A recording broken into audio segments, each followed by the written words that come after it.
अध्याय 3 ग्रामीण क्षेत्र पर शासन चलाना। चलिए बच्चों, इस अध्याय के अगले विभाग में अभी हम लोग आ गए हैं। चलिए, 19वीं सदी के आखिर तक बागान मालिक निज खेती का क्षेत्रफल फैलाने में हिचकिचाते थे। अब इस व्यवस्था के तहत नील की पैदावार वाली 25% से भी कम जमीन आती थी और बाकी जमीन रैयती व्यवस्था के अंतर्गत थी। अभी जब कटाई के बाद फसल बागान मालिक को सौंप दी जाती तो रैयत को नया कर्जा मिल जाता था और वही चक्र दोबारा चलता था।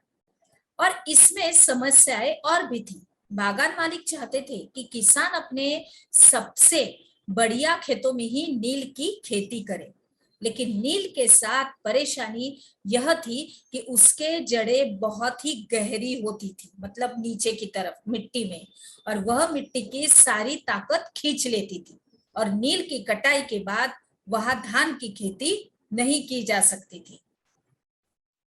अब आगे क्या हुआ?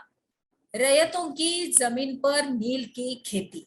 अभी हम लोग इस जानकारी में देखेंगे कि रैयती व्यवस्था के जो तहत बागान मालिक रैयतों के साथ एक अनुबंध यानी सट्टा करते थे। गैम्बलिंग बोलते हैं जिसको, मतलब उनके साथ ऐसे खेलते थे कि कई बार वे गांव के मुखियाओं को भी रैयतों की तरफ से समझौता करने के लिए बाध्य कर देते थे। जो अनुबंध पर दस्तखत कर देते थे उन्हें नील उगाने के लिए कम ब्याज पर दर पर बागान मालिकों से नकद कर्जा मिल जाता था और कर्जा लेने वाले रैयत को अपनी कम से कम 25% जमीन पर नील की खेती करनी होती थी। अभी बागान मालिक बीज और उपकरण मुहैया कराते थे और जबकि मिट्टी को तैयार करने और बीज बोने और फसल की देखभाल करने का जिम्मा काश्तकारों के ऊपर रहता था। अभी यहाँ पर हम लोग जो चित्र देख रहे हैं, चित्र नंबर 8, कि 19वीं सदी की शुरुआत में ही बंगाल के मजदूर नील की खेती करते थे। अभी भारत में नील के पौधों की कटाई अधिकांशत पुरुष ही करते थे। इस चित्र में वही हमें दिखाई दे रहा है। चलिए आगे बढ़ते हैं। यहाँ पर हम लोग एक देख रहे हैं चित्र ऐसा कि खेतों से फैक्ट्री में लाए जा रहे नील के पौधों के गट्ठे, तो किस तरह से वो बांध के वहां पर रख दे रहे हैं और फिर वो बैलगाड़ियां चली जाएंगी। आगे आगे आगे देखते हैं बच्चों। यहाँ पर हम लोग नील का उत्पादन कैसे होता है ये सब कुछ यहाँ पे हम लोग इस चित्र में देख सकते हैं और ये चित्र हमारे पाठ्य पुस्तक में भी मौजूद है। किन्वन हौद, उसके बाद बीटर वाट, ये सब कुछ यहाँ पे दिखाया गया है।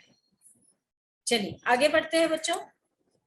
यहाँ पर हम लोग देखेंगे कि कुछ नील के पौधों को हौद तक औरत ही लाकर ढोकर रख देती थी।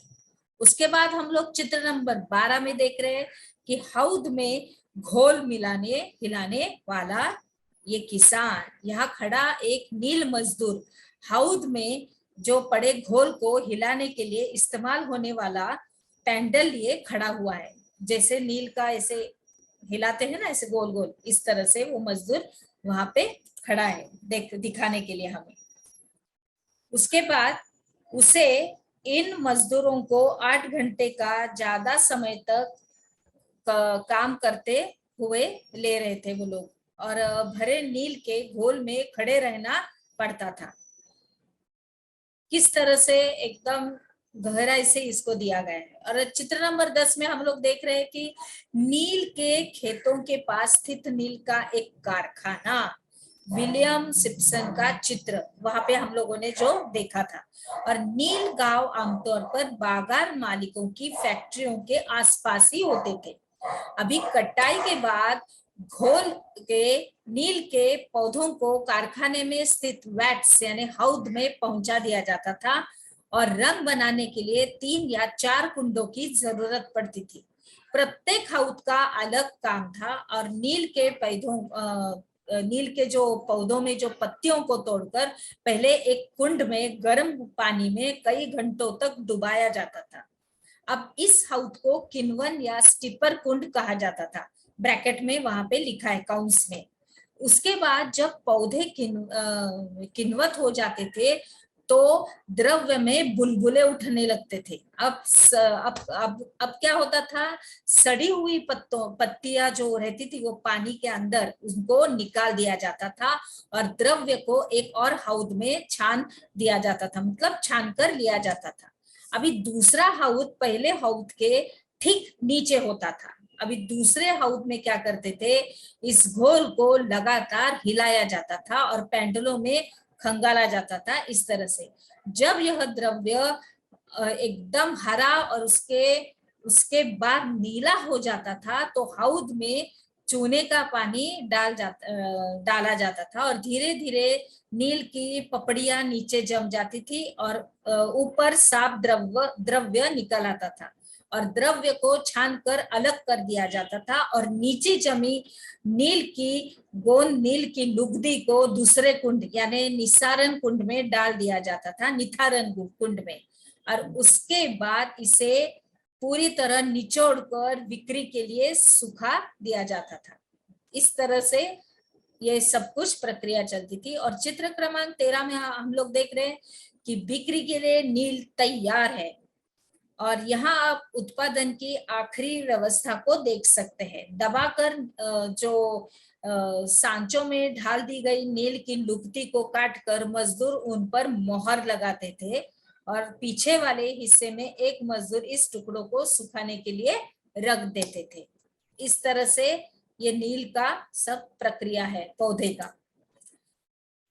अभी इसमें और भी समस्याएं थी। बागान मालिक चाहते थे कि किसान अपने सबसे बढ़िया खेतों में ही नील की खेती करे, लेकिन नील के साथ परेशानी यह थी, अभी हम लोग ये और एक बार पढ़ रहे हैं कि उसकी जो जड़ें रहती थी वो जड़ें इतनी मजबूत हुआ करती थी कि उसमें और कोई धान हम लोग लगा ही नहीं सकते थे।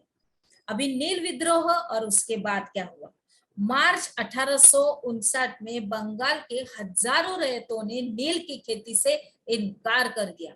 जैसे जैसे विद्रोह फैला, रैयतों ने बागान मालिकों को लगान चुकाने से भी इनकार कर दिया।